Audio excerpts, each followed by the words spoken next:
आप 10 साल का ट्रेंड उठा करके देखिए कि बीपीएससी ने कितने पेपर लीक किए हैं और इसके अंदर कौन कौन शामिल है। बड़े बड़े माफिया शामिल है। बिहार पब्लिक सर्विस कमीशन के पेपर जो लीक होता है ना बिहार के अंदर, वो बड़े बड़े माफिया शामिल है इसके अंदर। यदि नॉर्मलाइजेशन करती है, सारे स्कोरों को नॉर्मलाइजेशन करती है, उसके ऊपर ग्रेस नंबर देती है, वैसे ही बीपीएससी भी पैटर्न निकाल रहा है। मतलब एनटीए से सीख करके बीपीएससी पैटर्न निकाल रहा है। जो अधिकार के लड़ रहे हैं उनको जो आप उठा करके जेल में डाल दें, जो अधिकार की बात करें उनको उठा करके जेल में डाल दे, जो अधिकार की बात करें उनके ऊपर बुलडोजर चला दे। ये कहाँ का अन्याय। अधिकार का लड़ाई लड़ता है वो टीचर आज आईसीयू में भर्ती है। क्यों? वो टीचर गिरफ्तार हो जाता है। बिहार के पुलिस के ऊपर बहुत बड़ा सवाल खड़ा करता है, बिहार के प्रशासन के ऊपर बहुत बड़ा सवाल उठता है कि क्यों वो टीचर खान सर जो इतने प्रसिद्ध टीचर है उसको आपने इस तरीके से उठा करके जेल में डाल दिया। करके यूपीएससी में शामिल कर दीजिए। यूनियन पब्लिक सर्विस कमीशन को बोलिए कि हमारे स्टेट के अंदर परीक्षा ले।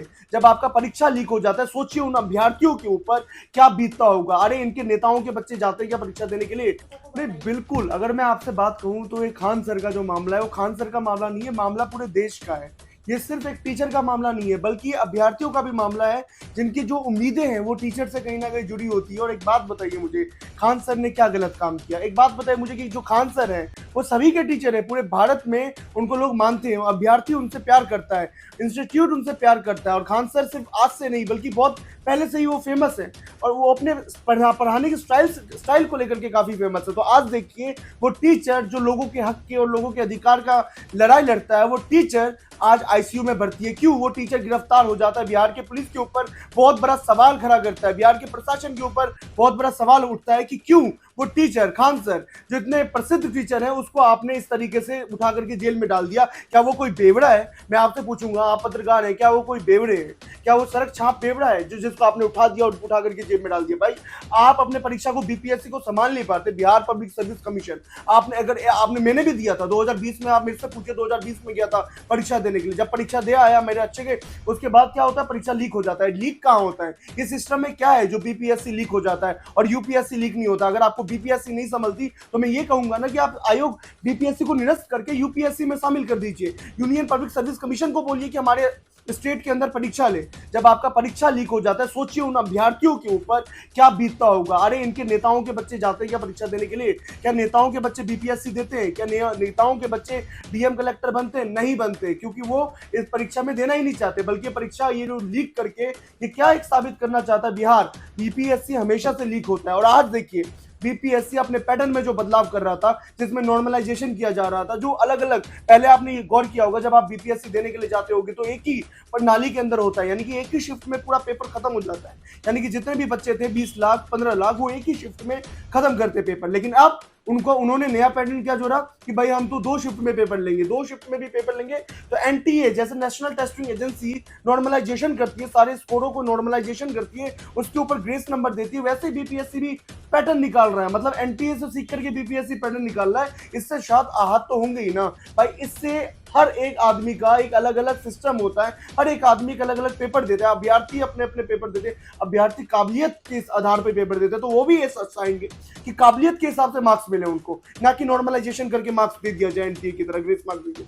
तो मैं तो कहूंगा कि बीपीएससी को संभालिए ना। बीपीएससी क्यों पेपर लीक करता है भाई? पेपर लीक क्यों होता है? नंबर पहले, आप 10 साल का ट्रेंड आप 10 साल का ट्रेंड उठा करके देखिए कि बीपीएससी ने कितने पेपर लीक किए हैं और इसके अंदर कौन कौन शामिल है। बड़े बड़े माफिया शामिल है। बिहार पब्लिक सर्विस कमीशन के पेपर जो लीक होता है ना बिहार के अंदर, वो बड़े बड़े माफिया शामिल है इसके अंदर। ये तो कल को यूपीएससी को भी नहीं छोड़ेंगे। मैं तो कह रहा हूं अगला number union public service commission का आने वाला है। संघ लोक सेवा आयोग भी नहीं बचेगा इस चीज से। आप देख लीजिएगा कि अगला उसी के ऊपर उंगली उठेगा। अब बात रही खान सर की। भाई खान सर तो लड़ रहे हैं ना बच्चों के अधिकार के लिए, इसमें प्रॉब्लम क्या है? खान सर तो अधिकार के लिए लड़ रहे हैं। जो अधिकार के लड़ रहे हैं उनको जो आप उठा करके जेल में डाल दें, जो अधिकार की बात करें उनको उठा करके जेल में डाल दे, जो अधिकार की बात करें उनके ऊपर बुलडोजर चला दे। ये कहां का अन्याय है? मैं तो बिहार प्रशासन से पूछना चाहूंगा, ये कहां का अन्याय है? ये कहां का अन्याय है? किस देश का न्याय है? ये तो तानाशाही है। बिहार राज्य में तानाशाही चल रहा है, गुंडागर्दी चल रहा है। एक तरफ तो सरकार कहती है कि गुंडा राज खत्म कर दिया है, दूसरी तरफ सरकार गुंडा राज चला रही है। ये तो सरासर गुंडा राज है। आपको नहीं लगता कि गुंडा राज है? जिस तरीके से एक टीचर को उठा करके जेल में डाल देते, आज वो टीचर आईसीयू में अपनी जिंदगी और मौत के बीच में लड़ रहा है। उसकी क्या गलती है? वो जो 6 तारीख को प्रदर्शन हो रहा था उसके अंदर उन्होंने अभ्यर्थी को साथ दिया, बस ये गलती है। क्या अभ्यर्थियों का साथ दिया? तो बीपीएससी कहाँ है? ये मर गए हैं सारे के सारे सिस्टम बिहार के। तो बीपीएससी को लीक कर देते हैं। बीपीएससी हर बार लीक होती है, कोई एक बार नहीं। और बड़े बड़े माफिया इसके अंदर, जो शिक्षा माफिया हैं, ये घुसे पड़े हैं। इसको दूर करना होगा बिहार सरकार को, इसके ऊपर संज्ञान लेना पड़ेगा और ये लेना ही चाहिए। एक सिस्टम को, एक गुड गवर्नेंस को आप तभी चला सकते हैं जब ये चीजें हो। अच्छा, एक सवाल है कि जिस तरीके से अभी जो है अब उनकी तबीयत भी जो है खराब है और जो प्रदर्शन है वो जारी रहेगा, तो क्या लग रहा है इससे प्रशासन पे कुछ फर्क पड़ेगा? प्रशासन तो अंधी और बहरी और गूंगी है भाई। प्रशासन किसी भी स्टेट की हो, प्रशासन में ये हो जो गांधी जी के 3 बंदर थे ना, गांधी जी के 3 बंदर आपने देखा हो ना कि बुरा मत देखो बुरा मत सुनो। प्रशासन सेम, प्रशासन ने अपने आप को वैसे ही बिहार के प्रशासन ने अपना लिया है भाई। वो कुछ देखना नहीं चाहती, कुछ सुनना नहीं चाहती, और जो बोल रहा है उसके ऊपर बुलडोजर चला दो, या जो बोल रहा है उसको जेल में डाल दो। प्रशासन तो मर चुकी है। आप पर किस प्रशासन की बात कर रहे हैं, किस एडमिनिस्ट्रेशन की बात कर रहे हैं आप बात कीजिए ना। वो प्रशासन तो मर चुकी है। वो प्रशासन ने कभी अभ्यर्थी को नहीं देखा। क्यों क्यों नहीं देखा अभ्यर्थी को? हो सकता है कि क्यों अभ्यर्थी वोट नहीं देते हो, इसीलिए वो प्रशासन। किस प्रशासन की बात कर रहे हैं आप? मुझे तो समझ में नहीं आता कि किस प्रशासन के बारे में पूछ रहे हैं आप।